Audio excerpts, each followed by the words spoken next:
Gravação iniciada, presidente. Obrigado. Tornando os trabalhos da sessão das 14 horas do dia 15 de abril de 2021, da segunda turma ordinária da terceira Câmara da primeira sessão. Nós vamos julgar o item 110 da pauta, recorrente projetos, consultoria. Relator o conselheiro Cleuso. Bom, então aqui trata-se de recurso voluntário interposto contra a decisão da segunda turma, DRJ de São Paulo, considerou improcedente manifestação de inconformidade apresentada pela contribuinte indicada acima. Em resumo, o caso versa sobre o PERDECOMP de final 7581, em que a empresa compensou o crédito decorrente de saldo negativo de RPJ referente ao quarto trimestre de 2003, com débitos tributários da empresa. A compensação não foi homologada em razão de divergência entre o valor do saldo negativo informado na DIPJ, no montante de R$ 258.063, e o valor do respectivo saldo no PERDECOMP, que somou R$ 4.965. A empresa foi intimada para corrigir tais divergências, conforme a intimação de folhas 5, com o seguinte teor. Vou ler aqui só a parte grifada. Solicita-se retificar a DIPJ correspondente ou apresentar PERDECOMP retificador, indicando corretamente o valor do saldo negativo apurado no período e, se for o caso, corrigindo o detalhamento do crédito utilizado na sua composição. Outras divergências entre as informações do PERDECOMP do PERDECOMP da DIPJ e da DCTF do período deverão ser sanadas pela apresentação de declarações retificadoras no prazo estabelecido nesta intimação. Em relação às DECOMPs retificadoras, de finais 01, 14 e final 53, 56, a empresa foi intimada para apresentar nova DECOMP retificadora, porque ambas se referiam a crédito informado em PERDECOMP anterior, conforme termos de intimação de folhas 11 e 17. Aí solicita-se apresentar a PERDECOMP retificador, indicando corretamente o processo administrativo ao PERDECOMP, em que o crédito foi detalhado, ou, sendo o caso, apresentando demonstrativo de novo crédito. Não sendo retificado, este PERDECOMP será vinculado ao processo administrativo ao PERDECOMP anterior, no qual constam informações relativas ao detalhamento deste mesmo crédito. Das folhas 35 a 59, constam várias DECOMPs retificadoras, tendo como crédito o valor do saldo negativo de R$ 258.063. Na manifestação de inconformidade de folhas, a recorrente alega, em resumo, que o valor correto do saldo negativo é R$ 258.063, conforme informado na DIPJ, e que teria retificado as DECOMPs para sanar a divergência. Acrescenta que o despacho decisório teria incluído indevidamente o PERDECOMP de final 0477, o qual se referia ao primeiro trimestre de 2004, enquanto a compensação tratada neste processo estava adstrita ao terceiro trimestre de 2003, daí porque deveria ser excluído da presente compensação. Em sua decisão de folhas, a DRJ manteve o despacho decisório, sustentando que a empresa, embora tenha sido intimada para esclarecer as divergências encontradas entre a DIPJ e a DECOMP, não comprovou devidamente a origem do crédito. Isso porque o saldo negativo da contribuinte, segundo a DIPJ de folhas, compõe-se de R-fonte, em astais, lá da ficha 12A, de 367.509, o qual resulta em crédito de 258.063 após a dedução do IR devido. Cleuso, Cleuso, desculpa eu interromper. Só no parágrafo anterior, marca aí esse terceiro trimestre, porque eu acho que é quarto, né? Só para depois você verificar aí. Porque você sempre falou em quarto lá no começo. Pode ser. Peraí, vou ter que ver no processo. Aí você marca, depois você verifica, mas eu acho que é quarto aí, eu acho que você só se enganou. Como são vários processos, pode ser que tenha ficado de outro. Eu vou marcar aqui para ficar claro. No começo eu falei quarto mesmo. Bem, onde é que eu estava? Sim. Ocorre que não há nos autos, aí diz a DRJ, né? Ocorre que não há nos autos comprovação do IR-fonte que compôs o saldo negativo, de modo que, abre aspas, deveria a requerente ter apresentado um demonstrativo da composição das receitas oferecidas à tributação, respaldada na escrituração fiscal, a qual comprovasse a veracidade de suas alegações, fecha aspas. Complementa que, abre aspas, sem a prova, por meio de documentação hábil e idônea, da tributação dos rendimentos na declaração de rendimentos, incabível o reconhecimento da parcela do IR-fonte para dedução do IR a pagar, fecha aspas. Sobre o PERDECOMP de final 0477, alegou não ser competência da DRJ a sua avaliação, cabendo à unidade de jurisdição da contribuinte a verificação do crédito nele utilizado para a compensação, primeiro trimestre de 2004. A empresa interpôs recurso voluntário de folhas, argumentando que a DRJ se equivocou ao não excluir da compensação do terceiro trimestre de 2003, eu acho que é isso mesmo, né? Terceiro trimestre, repetindo aqui, o PERDECOMP 0477, exatamente porque este se refere ao primeiro trimestre de 2004. Assim, decotando o débito de R$ 135.143 do montante de R$ 405.656, não homologado, restaria um saldo de R$ 270.513. Com relação à demonstração do crédito, apurou que o IR-fonte descontado pelas fontes pagadoras somou R$ 134.366, o que poderia ser comprovado mediante planilhas e notas fiscais anexas de folhas 161 a 266. Descontando-se o IRPJ devido, no valor de R$ 109.000, haveria um saldo negativo de R$ 24.921, diferente do que foi informado no PERDECOMP, ou seja, o montante de R$ 258.063,80.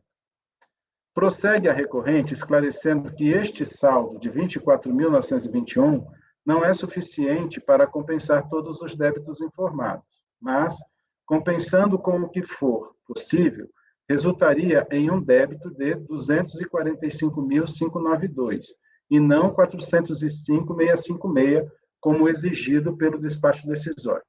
Finaliza requerendo o provimento do recurso para se reconhecer o montante de R$ 134.000 de IR-fonte e o débito de R$ 245.592, conforme apurado no recurso voluntário, homologando-se as respectivas DECOMPs.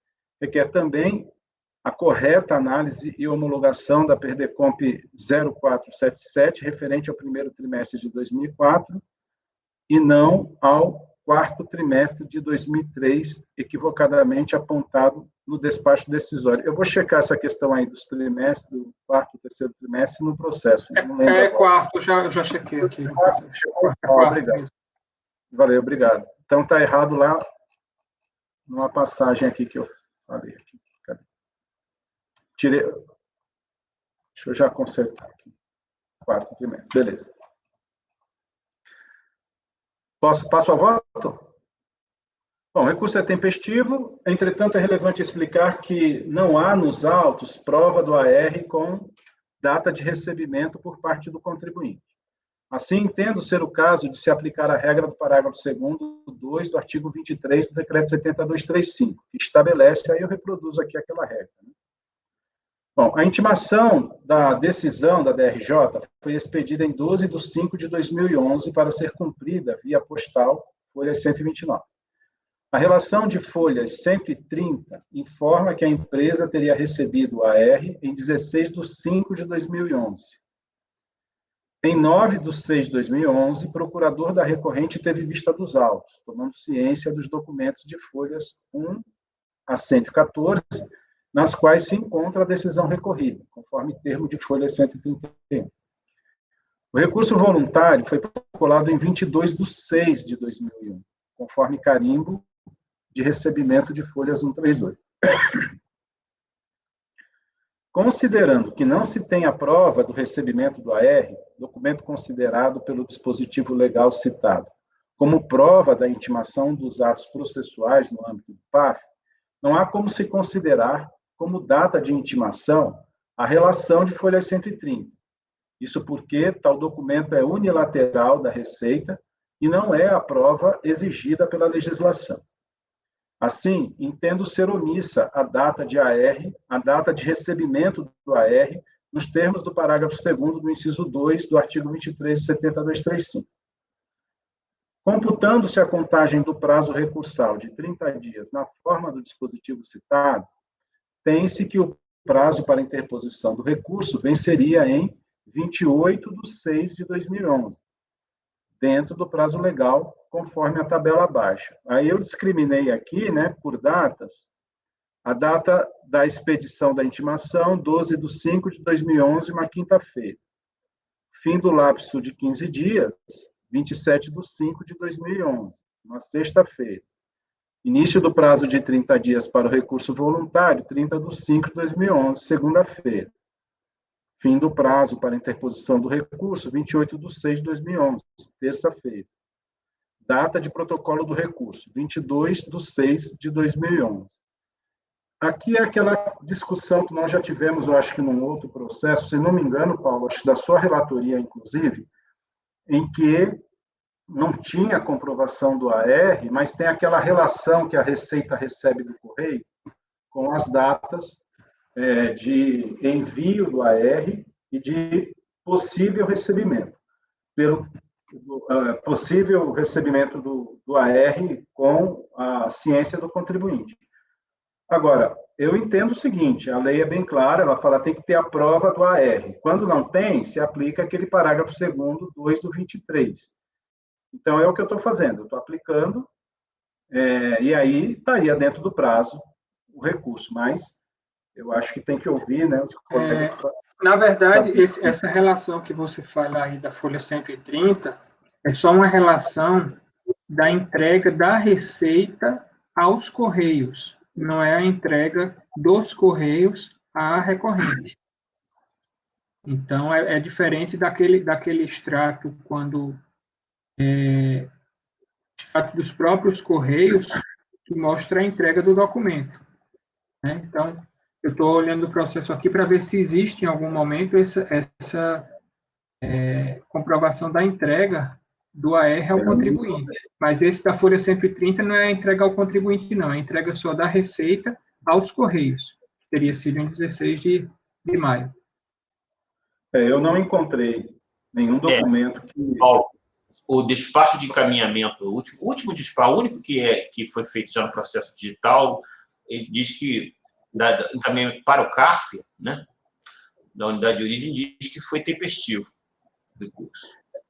Que é esse... Por que ele fala isso, Ricardo? É porque tem o contribuinte, acho que ele junta uma tela do e-processo mostrando o dia em que ele teria sido intimado.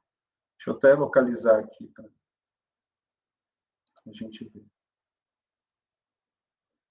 Mas, assim, eu não vi o AR e eu apliquei o dispositivo. Eu olhei até o final, eu não encontrei, não, nenhuma comprovação que entrega ao contribuinte. De que folha é essa aí que você está falando, Ricardo? Desculpa. Está sem som.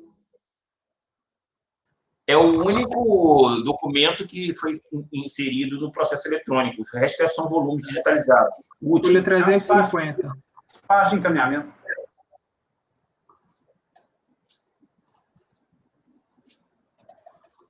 Eu não encontrei o AR. Eu também não encontrei, não. Olhei até o final. Acho que tem que considerar essa data aí da ciência do contribuinte.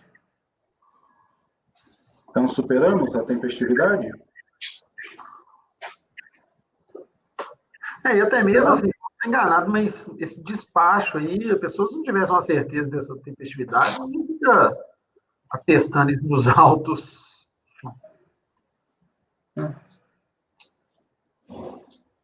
Ok, pode ir. Então, os demais requisitos estão preenchidos, razão pela qual o recurso deve ser admitido. Quanto ao mérito, tem razão a empresa ao alegar que o PERDECOMP de final 0477, referente ao primeiro trimestre de 2004, não deveria entrar no cômputo da compensação do quarto trimestre de 2003. Realmente, a DECOMP 7581, que constitui objeto do presente processo, se refere ao quarto trimestre de 2003. A DECOMP de final 0477 decorre do primeiro trimestre de 2004. Fato este não negado pela decisão da DRJ. Muito pelo contrário, de acordo com a decisão recorrida, a glosa desta DECOMP, do contexto da presente compensação, não seria competência do órgão de primeira instância, mas da unidade exatora. De acordo com o artigo 74 da 9430, tem-se que a DECOMP é o documento hábil para demonstrar o crédito e o débito que serão compensados, sendo responsabilidade do contribuinte fazer as devidas declarações a respeito. Eu reproduzo aqui o artigo. No caso dos autos, a DECOMP de final 0477, encartada às folhas 55, informa que o crédito de R$ 130.686 se refere a saldo negativo de RPJ do primeiro trimestre de 2004 e se destinou a compensar um débito de R$ 135.000 de IRF sobre rendimentos do trabalho assalariado. Desta forma, considerando que o crédito original decorreu no quarto trimestre de 2003, não poderia a DECOMP de outro período influenciar no cálculo dos valores compensados. Assim, é o caso de se prover o recurso neste ponto específico. Discutir esse ponto, Paulo? Você podia avançar, porque, assim, há outras, eu já vislumbro outras consequências aí, mas pode avançar, a gente vai até no final tudo. Em relação ao reconhecimento do direito creditório da recorrente, com base no saldo negativo do quarto trimestre de 2003, disse que o crédito se origina de IR-fonte supostamente retidos,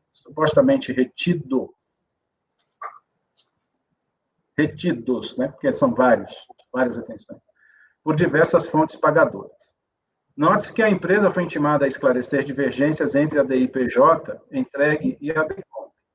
A recorrente teria informado um saldo negativo de IRPJ de 258.063 na DIPJ. Entretanto, na DECOMP, o valor do crédito era 4.965, sendo que a empresa transmitiu várias DECOMPs para compensar todo o crédito informado na DIPJ. A empresa não atendeu à intimação da administração tributária, tendo se limitado a esclarecer na manifestação de inconformidade que teria retificado as DECOMPs para alcançar o valor do saldo negativo informado na DIPJ. Com a manifestação de inconformidade, não juntou nenhuma documentação contábil, notas fiscais ou outra documentação que respaldasse a origem do crédito. Apenas anexou cópias das DECOMPs retificadoras e as originais. A decisão da DRJ pontuou a necessidade de que provas mais consistentes dos descontos de IR-fonte eram necessárias para a análise do direito creditório. No ponto, tem-se o seguinte excerto da decisão. Aí eu transcrevo a parte que a DRJ ressalta essa questão da necessidade de mais provas. Com o recurso voluntário, a empresa refez a apuração do saldo negativo, informando que o total de retenções não era o montante de 367.509, informado na DIPJ, mas sim 134.366. Ocorre que, com o recurso voluntário, foram juntadas apenas notas fiscais para comprovar as alegadas retenções. Note-se que a DRJ esclareceu que, para análise do direito creditório, seriam necessários outros documentos, especialmente, abre aspas, demonstrativo da composição das receitas oferecidas à tributação, respaldada na escrituração fiscal, a qual comprovasse a veracidade de suas alegações. Fecha aspas. A simples juntada de notas fiscais não é prova idônea para comprovar as retenções, porque são documentos emitidos pela própria contribuinte. Para tornar mais robusta a comprovação, deveria ter sido anexada a escrituração contábil do período para ser confrontada com as notas. Não se pode alegar que a recorrente não tinha conhecimento da necessidade dessa prova porque foi advertida pela DRJ. Caso tal documentação fosse anexada ao recurso voluntário, talvez fosse o caso de considerar o que se chama de diálogo das provas e converter o julgamento em diligência, para se apurar com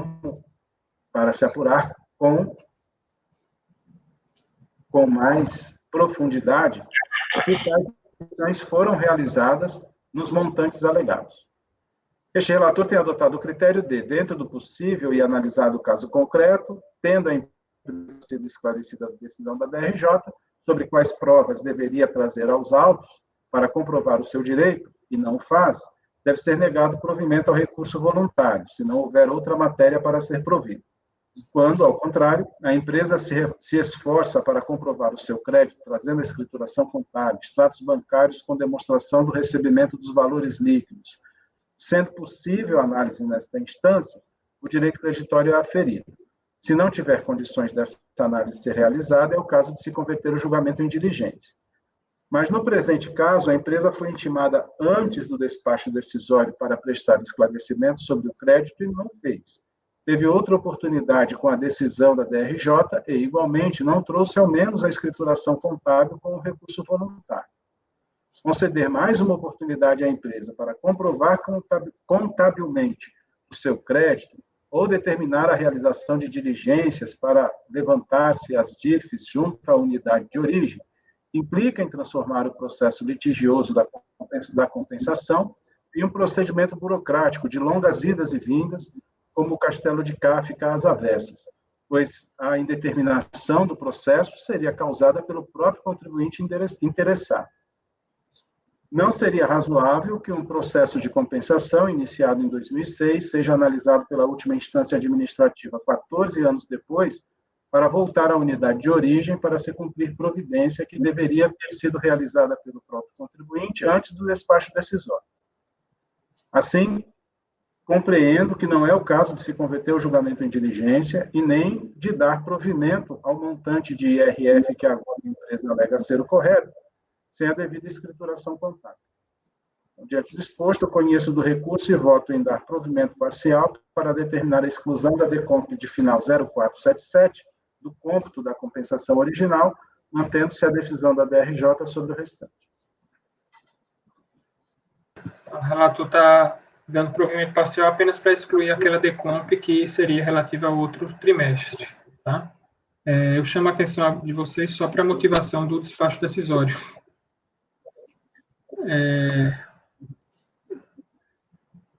Que a gente tem tido a linha, Cleusa, nesses casos, de anular os despachos decisórios, né?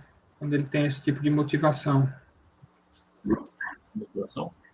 Quando a questão da DECOMP, da inclusão de uma DECOMP de outro... Não, é que a motivação lá do despacho decisório é que o saldo negativo no PERDECOMP era menor do que o saldo negativo na DIPJ. Tem aquele voto da Maria Lúcia que o pessoal comenta. A gente tem entendido que isso não é suficiente. Os últimos todos do Paulinho foram nesse sentido, inclusive. Teve reconhecimento de ofício. Dureza aqui é que o contribuinte fez um monte de bobagem. Esse crédito no valor de 200, ele realmente não tem, ele mesmo confessa. Mas, enfim. Peraí, anula ou devolve para analisar? Anula. É vício de anotação. Vício de motivação, né? Motivação. Senão a gente não pode nem se manifestar, né? É aquele caso, como o saldo negativo da DIPJ é maior que o saldo negativo da DECOMP, ele tinha que pelo menos definir parcialmente. Qual que é a razão de você ter um saldo negativo menor? Você está pedindo menor do que você tem, então você tem que ter, ué.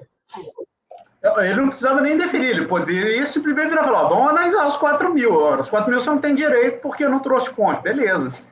Não dá, é para você falar. Você tem 200, você pediu 4 mil, não vou te dar porque você tinha que ter pedido 200.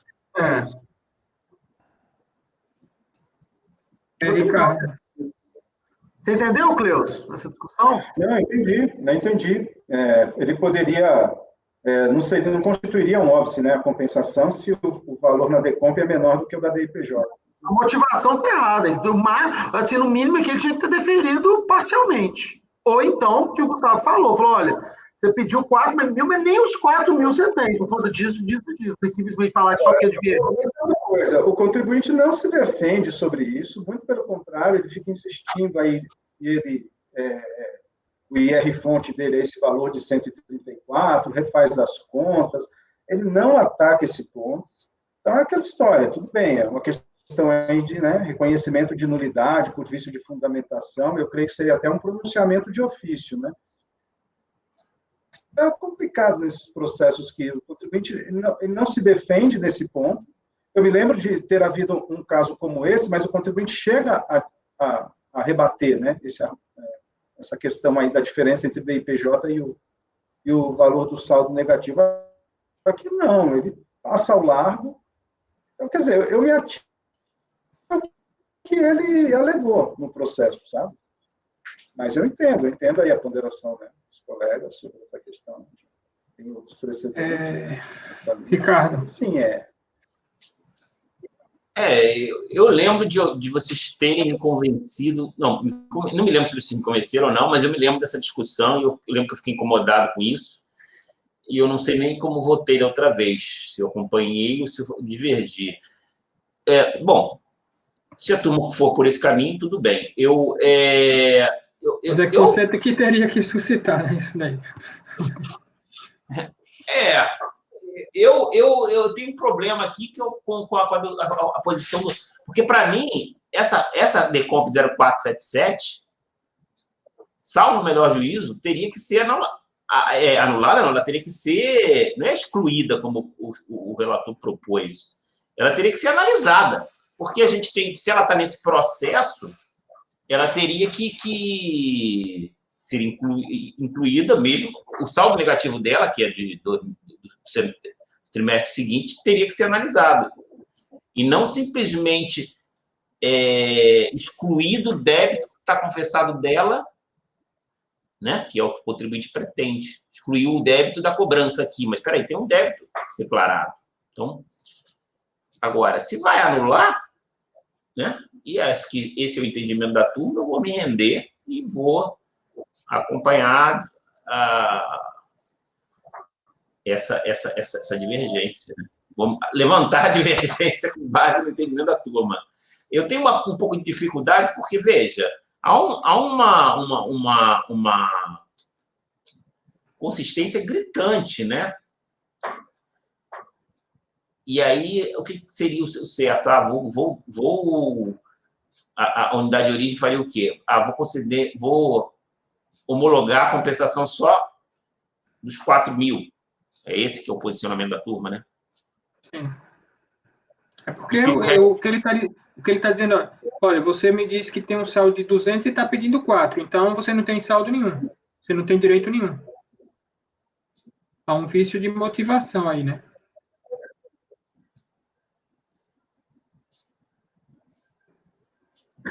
Ele está pedindo para compensar 4 ou ele está dizendo que só tem 4 de saldo? Ele tá pedindo para compensar 4 na DECOMP, dizendo que tem um saldo de 4. Só que o saldo dele na DIPJ é 258. Aí a delegacia disse isso a ele, né? Você está dizendo que você está querendo compensar 4, mas seu saldo é 258. Então, você não tem direito a nada. Agora, Paulo, só uma dúvida. Essa questão, a turma tem suscitado de ofício? Sim. Tem uma nulidade. A última vez que a gente decidiu isso foi o Paulinho, presidente, que suscitou de ofício. Você tem aí qual é o processo? Só para ver como me posicionei?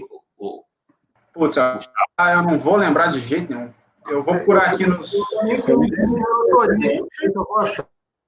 Eu poderia procurar. Eu tive o precedente, foi até da minha relatoria, mas o contribuinte arguiu. Aqui ele não arguiu.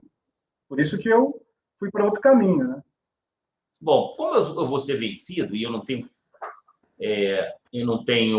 assim a convicção sobre essa questão da nulidade, eu vou divergir de uma divergência aqui que é diferente. Eu vou divergir para considerar que a unidade de origem, né, deveria analisar, sim, essa PERDECOMP de final 0477. Ou seja, essa compensação não foi analisada. Porque esse despacho decisório, que consta aqui, ele inclui a 0477 no âmbito do saldo negativo do ano do trimestre, do quarto trimestre. Essa folha, né, do despacho decisório é a folha 2 do processo, né? Inclui essa PERDECOMP final 0477 no âmbito, né, de um identificador de PERDECOMP aí. Ela inclui na primeira PERDECOMP, que é outro trimestre, né? Se há um erro, aí sim há um vício claro para mim do despacho decisório, porque está incluindo uma PERDECOMP que não se refere àquele mesmo trimestre que está colocado ali como apuração. Ô, Ricardo. Vocês estão vendo o que eu estou falando ou não? Eu estou ficando maluco? Sim, sim. Ô, Ricardo, eu achei um julgado aqui, meu, que eu fui relator, Recente? Janeiro de 2020. E 20? Você me acompanhou nessa... Mas não é que o outro vídeo está decidido. Eu vou pôr aqui o acordo no chat. Eu lembro que teve um que não é muito recente, e eu não me lembro como eu me posicionei. Eu me lembro que naquele dia eu fiquei um pouco incomodado com essa questão, mas eu não me lembro. Você acompanhou.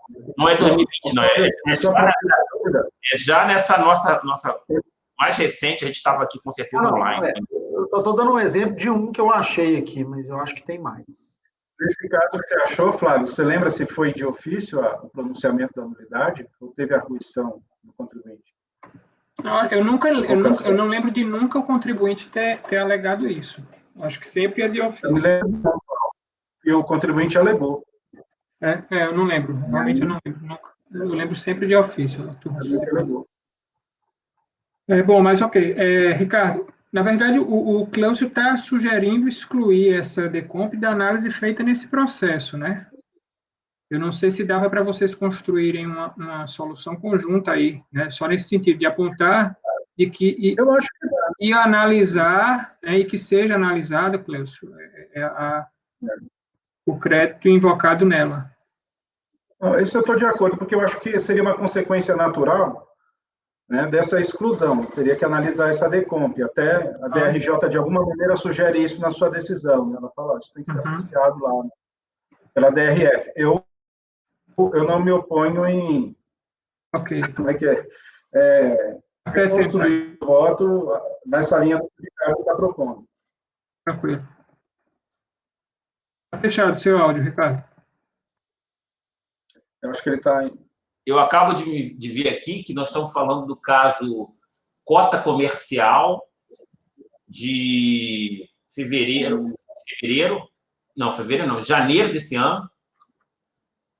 Janeiro desse ano, em que eu fui contra essa nulidade.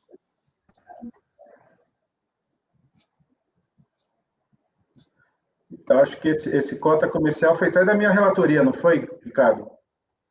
Não lembro. Eu não tenho essa informação. Teria que fazer uma outra pesquisa aqui. Foi esse caso. Mas o contribuinte suscitou. Achei aqui o Cleucio que relatou cota comercial. Cota comercial. Então, esse caso aí, mas o contribuinte suscitou. Tem 64 da pauta naquela ocasião. E aí diz que eu fui contra, né, a nulidade. Deixa eu olhar, peraí. Esse precedente, deixa eu até achar aqui. Foi de quando, Andréia? Esse da cota comercial? Janeiro, 64. E esse caso... Aqui eu estou vendo só a minuta, né? Tem que olhar a ata. Eu estou olhando a ata aqui já. Eu vou procurar por maioria de ofício, anular o DD e dar provimento parcial ao recurso voluntário vencidos Ricardo e Andréia, que propunham a realização de diligência. Então, estamos juntos nessa, Andréia. Eu estou achando... eu vi que tinha essa questão, eu estava pensando que era para devolver, para reanalisar. E o que eu defendi era que a DRJ deveria ter feito isso, ela não fez, né? Ela decidiu. Então, a minha posição é essa aí. Eu não sei se o Cleucio concorda. Olha só o meu posicionamento, Cleucio. Eu entendo a sua posição. Ricardo. Eu concordo com essa sua solução. Eu acho que houve, sim, a solução que vem até... recorrida, mas a nulidade é porque eles incluíram uma PERDECOMP que não tem nada a ver com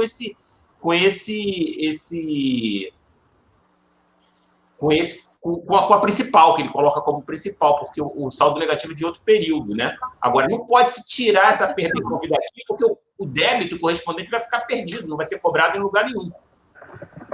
Verdade. Nesse ponto, eu adiro aí a proposta do Ricardo. Só lembrar que nesse caso, então, da cota comercial... Só um esclarecimento, Ricardo. Na verdade, foi colocado porque o contribuinte deve ter errado na hora que ele informou no PERDECOMP dele. Ele deve ter informado esse período, aí automaticamente o sistema de compensação acrescenta esse processo na família. Então, não foi ninguém... As folhas 55 as folhas 55, que ele chama de 55, mas não é 55, né? Vamos na 55 do PDF. Essa é a última folha desse Perdecomp final 0577, né? Certo?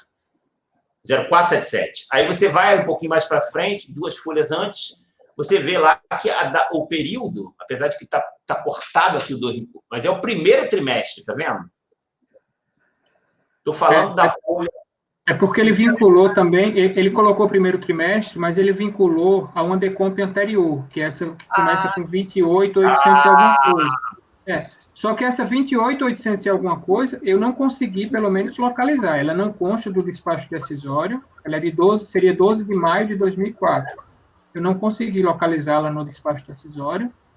Não sei se ela originalmente falava em quarto trimestre, e aí ele retificou para o primeiro trimestre, e aí, nesse caso, também teria sido erro da autoridade administrativa, porque o contribuinte estava mudando o período, né? Bom, vamos lá, vamos tentar... Se a maioria da turma entende por aquela nulidade,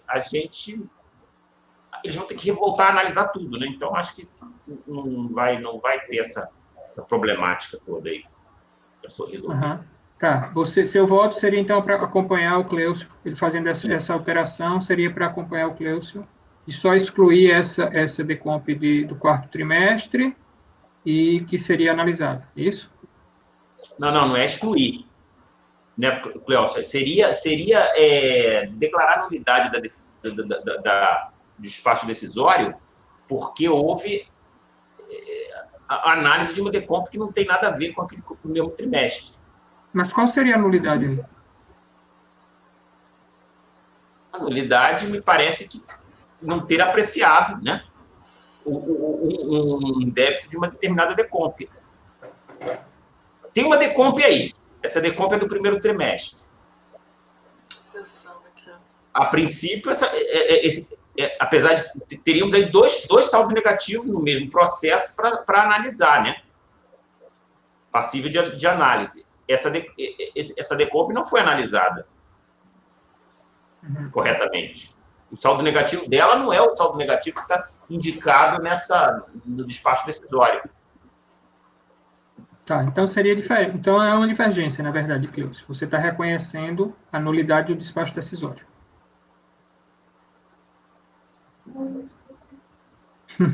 Não, o Cleucio está concordando comigo, né? Vai alterar nesse sentido. Não. Mas ele não estava reconhecendo a nulidade, ele estava só fazendo a expulsão. Mas eu entendi que ele ia fazer alteração nesse sentido. Sim, mas eu já falei que eu acompanho o Ricardo nesse aspecto. Eu acho que o problema é esse. Essa decomp, ela pode viciar o despacho decisório. Você acha também que é uma nulidade, então, Cleucio? Você acha que é uma nulidade, então?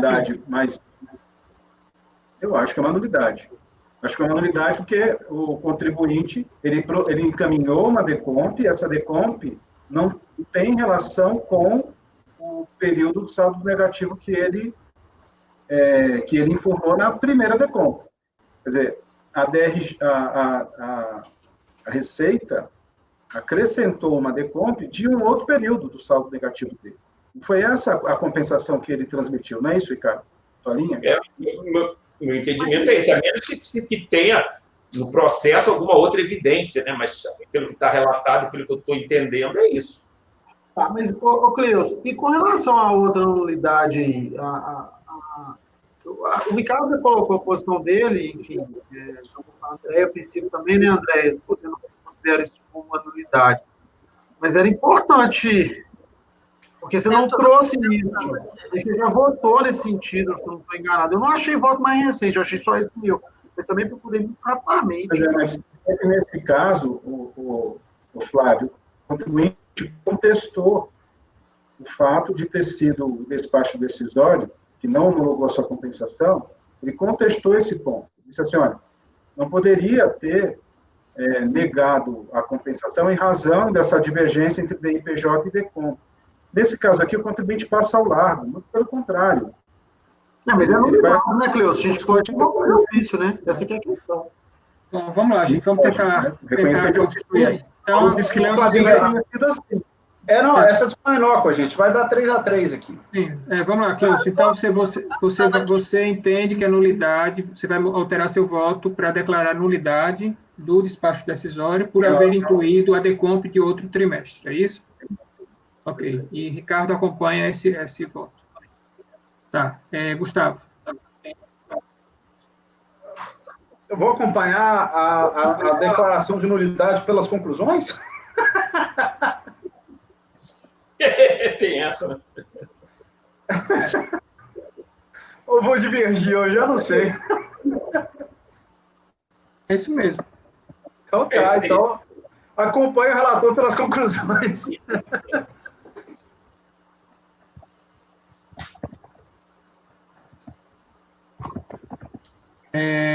Andréa. Então, eu entendo, eu não acompanho o relator, eu não entendo que o fato de ter esse PERDECOMP ter sido anexado a esse grupo, digamos, seja nulidade. Seria um erro de fato, um erro que poderia ser corrigido. Eu entendo que na DRJ, o que ela deveria ter feito quando percebeu essa confusão toda, deveria ter baixado a inteligência para poder, por dois motivos. Primeiro, por conta da motivação, porque realmente o crédito não foi analisado, foi interrompido. Aí deveria ter baixado a inteligência, e também para resolver o problema desse PERDECOMP. Pelo que a gente olhou aqui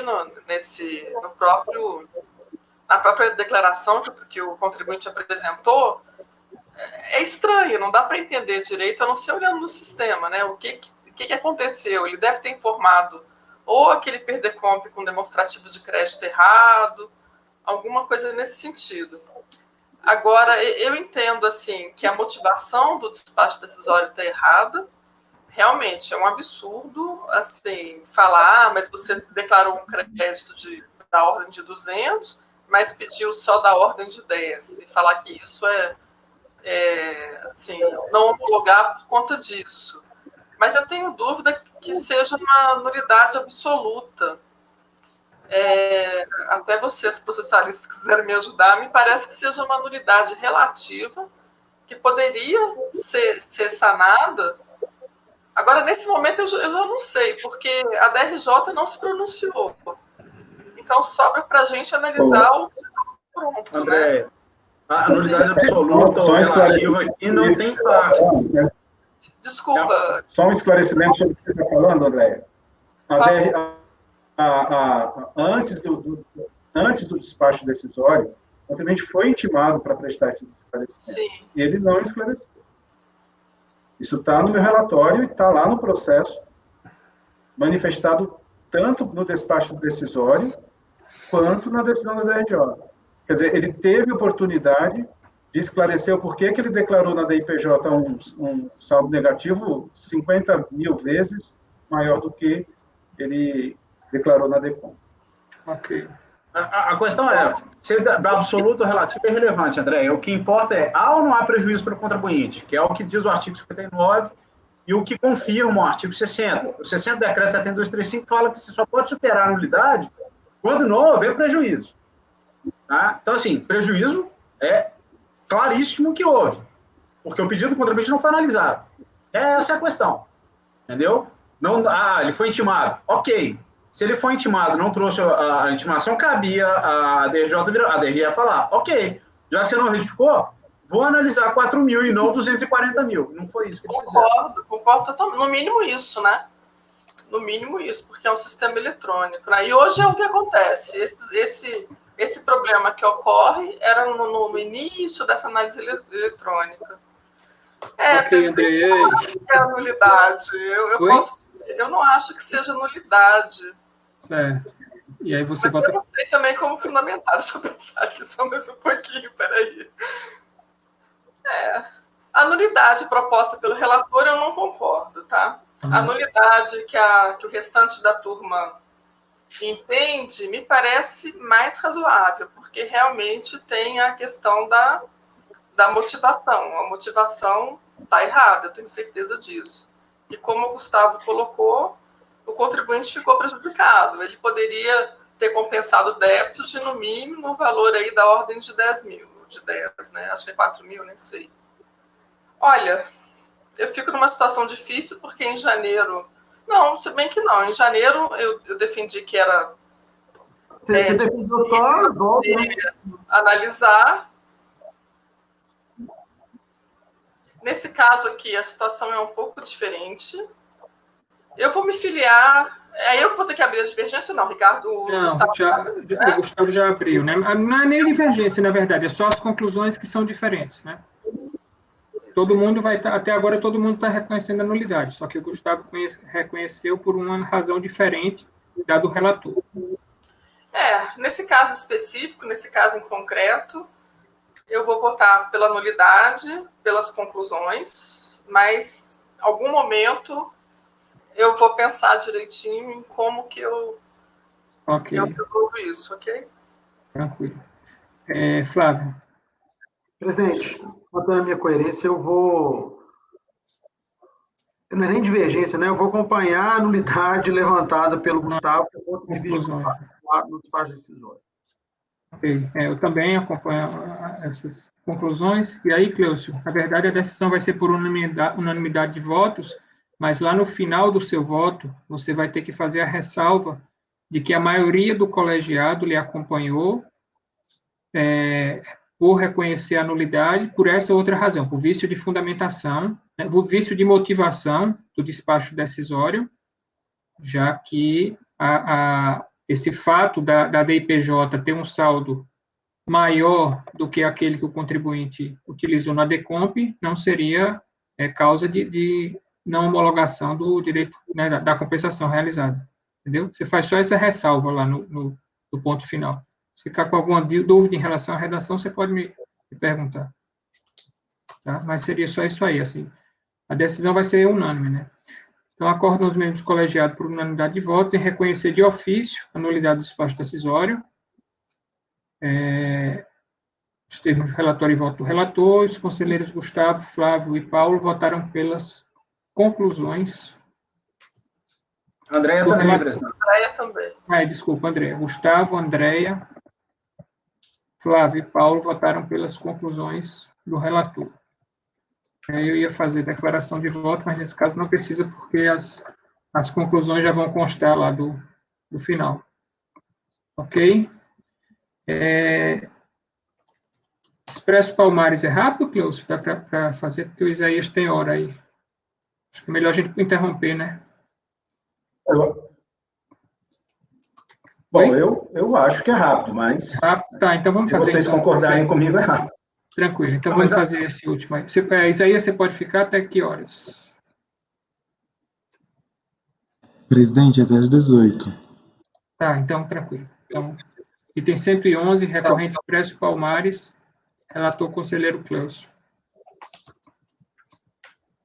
Bom, aqui então trata de recurso voluntário, tal. Bom, em resumo, o processo se refere à exigência de multa, de mora, incidente sobre débito, porque a empresa transmitiu PERDECOM em data posterior ao vencimento do débito, que é um assunto que a gente já tratou aqui, né, várias vezes.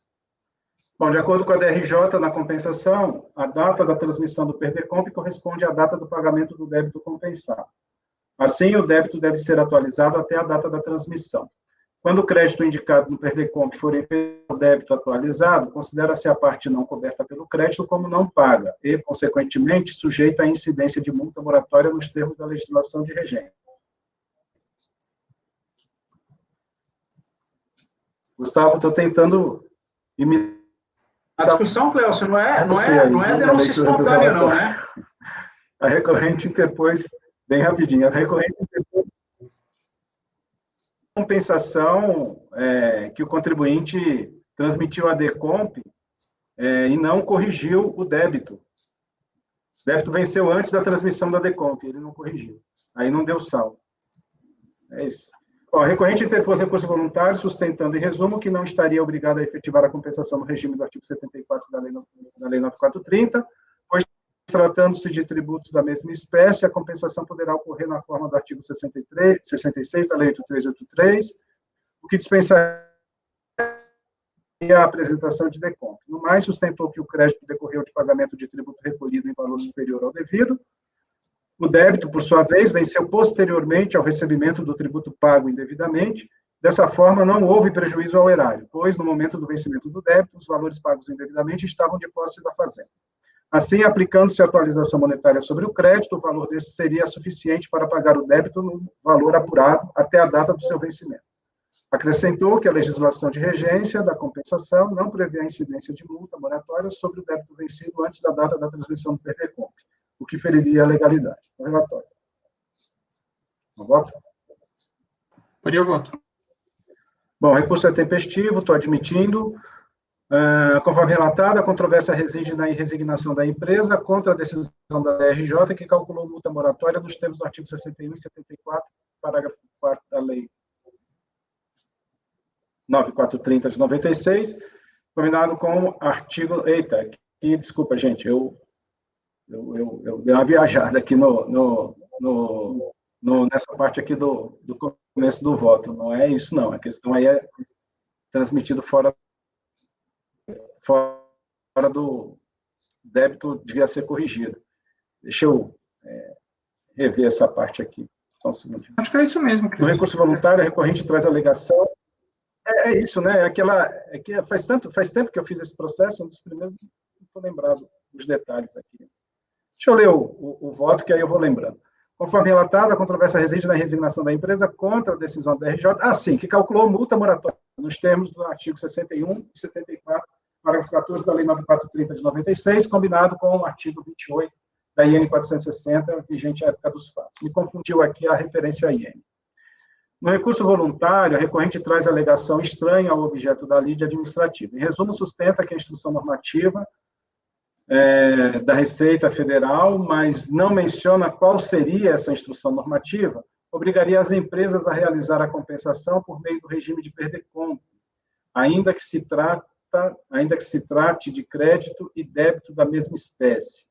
Alega que tal obrigatoriedade feriria o artigo 66 da Lei 8383 de 91, que permite a compensação, nesses casos, por conta e risco do contribuinte, sem a necessidade de controle administrativo por meio de PERDECOMP.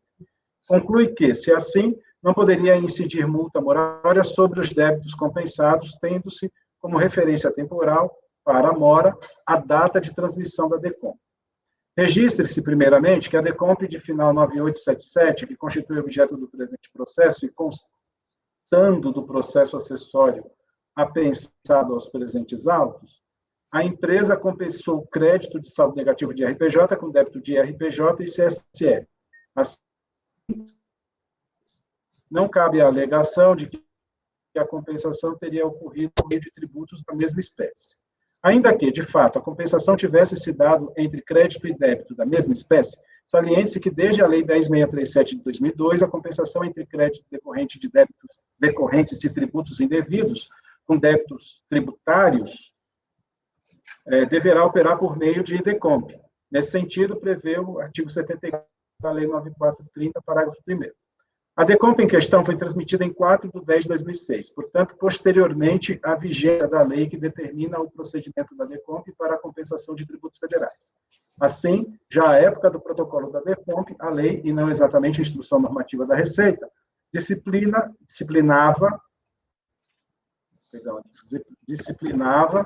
a forma de se efetivar o direito à compensação por meio de declaração. No mais, tal alegação não constou da manifestação de inconformidade, poderia ter constado, pois a imposição de multa moratória sobre o débito compensado faz parte do despacho decisório e foi impugnada pela recorrente. Assim, não conheço deste ponto específico do recurso voluntário.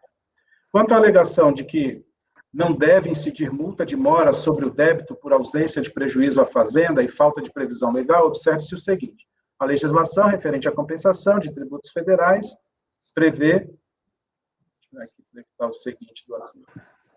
E aqui eu reproduzo Eu acho que está desnecessário. 61, multa moratória nesses casos. A compensação foi tratada no processo administrativo 2011, final 35, em que se reconheceu integralmente o crédito do contribuinte. Ocorre que o débito compensado venceu antes da data de transmissão da DECOMP, razão pela qual foi corrigido mediante a incidência de multa e juros, os quais foram decurtados do crédito, não restando saldo suficiente para o pagamento integral do débito. O processo referente à compensação o processo referente à compensação tramita apensado ao presente, que foi formado para o processamento do recurso voluntário referente tão só à multa, e que ora se analisa. Conforme se verifica nos autos, a empresa transmitiu o PERDECOMP em 4/10/2006, para quitar um débito vencido em 31/3/2006. Assim, sobre o débito, deve incidir multa e juros moratórios. Isso porque o PERDECOMP foi transmitido posteriormente ao vencimento do débito e, neste caso, o sistema eletrônico faz o cálculo de atualização do débito, devendo o crédito ser suficiente para compensar. Eu acho que já é suficiente, né, na verdade. Porque É isso aí. da própria legislação, como você traz aí, exige isso. Você traz o precedente também da Câmara Superior, acho que já é suficiente. Eu só fico em dúvida aí em relação a essa primeira parte, porque você falou que não conhece, mas de certa forma você analisou, né? Só se depois você quiser. Peraí, deixa eu ver aqui. Onde? Conheço em parte do recurso e voto em negar provimento, mantendo-se do RJ. Não, mas Paulo, eu conheci do recurso, né? Não, aqui eu coloquei, não conheço este ponto, e lá eu estou conhecendo. Mas é porque é o seguinte, porque ele traz essa alegação só no voluntário, né? Então, eu sei, mas eu digo assim, seria suficiente você dizer que ele estava trazendo no recurso voluntário, não tinha trazido na impugnação, e não conhecer, né? Porque acabou que você analisou na verdade. Ficou meio conflitante, assim, o fato de você ter analisado, mas ter conhecido parcialmente. Mas tranquilo, é só uma questão de coerência interna aí. Não, entendi, mas então, Paulo, eu vou suprimir essa parte aqui, eu vou analisar até em homenagem à ampla defesa e ao trabalho do contribuinte de ter levantado esse questionamento, eu analisei, então eu vou conhecer dessa parte do recurso, e aí fica coerente. Tá, ok. Você vai conhecer. Então, por unanimidade de votos, né, você está simplesmente negando o provimento ao recurso voluntário. Todos com relator? Ou alguém quer?